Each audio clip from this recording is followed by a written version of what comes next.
Madina charity is a grassroots charity that began nearly 2 years ago. And before we actually set up the charity, we were actually doing charity work. The Road to Gaza initiative happened because we'd already done work in Gaza before. One of our fundraisers before, we'd already done it in Gaza. Personally, what I felt was with our youth of Banbury, young men, especially men, they have this sort of practical side to them and a lot of energy which they need to kind of use up. And I felt that the youth of our town and general Muslim youth, they were using this energy up in sports, maybe, some, were very few, but some even getting stuck up in like terrorism and stuff like that because they had this energy they had to channel. And so what we thought was like, rather than just fundraising and giving other people money, maybe it's about time our youth, our young Muslim youth, experience what's actually happening on the ground there. What made me want to go to Gaza was basically, whenever you hear about the news or what's happening in Gaza, how they're being treated and stuff like that, I just felt getting a first-hand view would be good, actually witnessing what's going on would be good. And I wanted to go and make a difference, really. Because I wanted to see what was actually happening out there and, how the brothers and sisters were getting treated over there and, to see for myself what was actually going on. I was so happy that I'm going. I just wanted to go there and experience what it's like there amongst those people who are suffering day in, day out. Basically, we wanted to experience what we were seeing on the TVs. We wanted to take the practical step. And another thing is that we've done a lot of fundraising, but we believe that when you fundraise, it's important that you actually go and deliver yourself, because it adds a bit of a reality to what you're doing, rather than giving it to somebody else and telling them to do the work as well.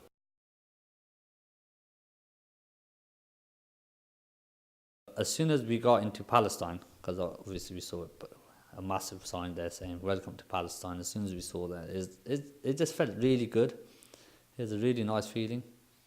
It's pretty frightening because obviously, the stories you've heard, bombing going on, and the Israelis are still, bombing Gaza, and you don't know when, what they're attacking. So those thoughts were going through our heads, and we all had tasbeehs reading, kalma and stuff all the way there on the aeroplane. And but what happened is, as soon as we crossed the border into Palestine, that sort of fear in our hearts actually disappeared. We don't know why and what it was, but as soon as we got there, the fear of us losing our lives, getting any fear just went from our hearts, totally vanished. And it was quite touching because we saw a lot of people there who had lost family members and stuff like this, and then we come across families who are suffering day in, day out. But I've never come across people who are so brave and so thankful to God every second of their life.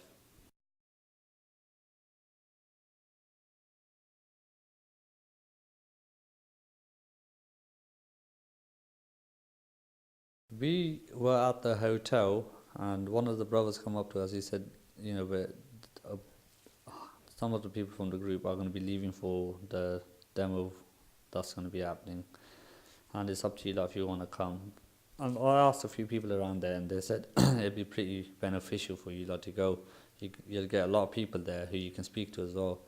And as we were walking there, it was just amazing. So many people, you see kids up to from the age of 5, all just totally happy, and you think, so much has been happening in this place, and look at, they're so happy. What is it? What's that's keeping them going?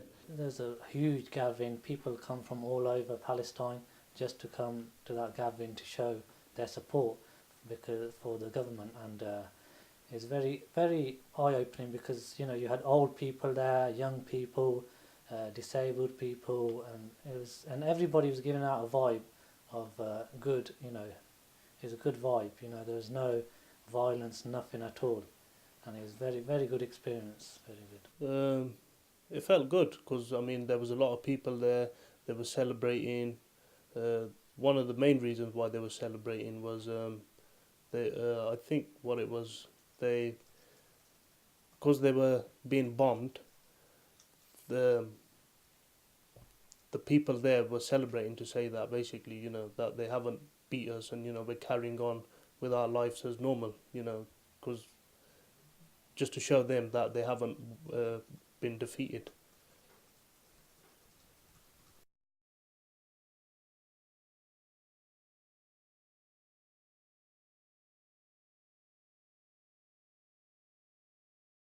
As we got to Shifa hospital, we all went in together, and the doctor that was there, he started speaking about, some of the stuff that had been happening before we got there, and he said it in 2 days all the medicine they had run out.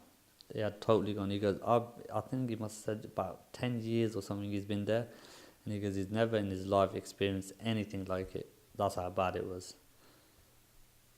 The main doctor at the hospital gave us a speech, and he said, in these last few days of the Israeli bombardment of Gaza, the injuries were so horrific that they ran out of their medicine within 2 days, and normally that medicine lasts for months, and they ran out within 2 days. So basically any of the civilians that were coming in with injuries, they couldn't give them no medicine because they had no medicine.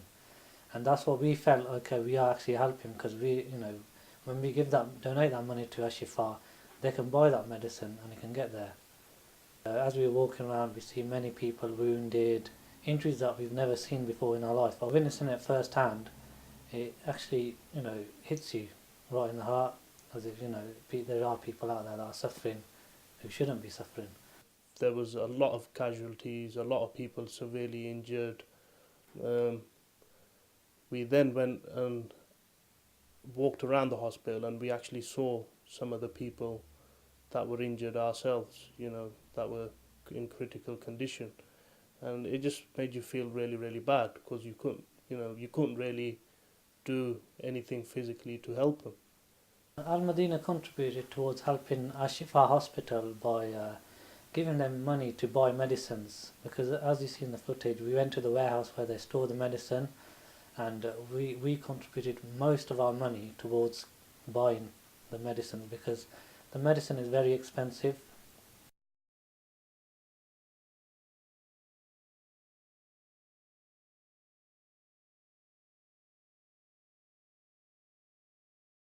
The feelings that you get from when we started distributing the blankets and the gas and the food to the needy people of Gaza is you can't really explain it, but it's probably one of the best feelings you can get. It's the feeling that you're actually helping someone and they're going to appreciate it. The mattresses and the food and stuff is what they did with that was they gave it to the people that needed it. So the houses that had been affected in the bomb and they didn't have somewhere to sleep, so it went all towards them. The hospitality going to people's houses, it was amazing, to be honest with you. They was really welcoming. Some of the houses we saw, they didn't even have roofs. Like the roofs would be leaking and things like this, and the children, they get so happy. And you look at them, you think they're probably, most people's houses that we went to, they've had about maximum 4 or 5 deaths, where they've lost children, a father, a mother, or daughter, or even a son, and they're still happy, and they're really welcoming. When we went from over here, we didn't know what to expect. We were thinking it was going to be really, really bad, and still stuff happening over there. But the people over there made us feel really at ease. They were brilliant with us. We went to some of the houses, and there was 20 people living in a house, and I won't even call it a house. It was just like the size of a living room. No electricity, water. They'd either lost their father or lost somebody from the family, so there was no income coming in. They can't go and work. It was just really bad. The people of Gaza are totally different to the people you normally meet on an everyday basis. They give out a warm feeling, because they know you come to help them.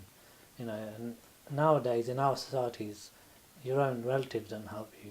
And, if you're going from a different country to them, and they acknowledge it and you feel it, and it's a very good feeling. They're by far the most generous people we've ever met. They may have nothing, of worldly things, but they act as if they've got everything.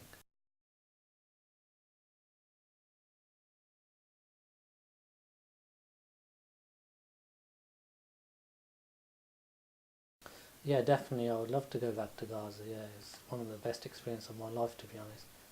And I'd rather go to Gaza than anywhere else, to be honest. I would love to go again. I was speaking to a brother, and on Facebook, still in contact, and he was asking me when am I coming back again, and I got to him, please do dua for me because I would love to come back to Gaza again. It was amazing. One of the best experiences of my life. The fundraising itself is very important to us, but as important as fundraising is, people coming and joining our team and channeling their energy in work, which will spread goodness. For me, for instance, the three brothers going to Gaza and experience what they experienced was as important as the fundraising that was done. People have been going out there. Alhamdulillah, members, they've actually been going out there themselves and seeing it for themselves. I think it's first time for me, and I think it's a completely different experience, to be honest with you. Going out there, feeling their pain, seeing what's going on and what's happening, it's completely different. I think Al Madina is more than just a charity that fundraises. It's about a mindset. It's about taking youth off the street and channeling their energy. We realise that people in Gaza do need our help. You may think, the money's not going to get there, but as we went there ourselves, we gave the money first hand. It's different because it's reached the source that you intended it to reach.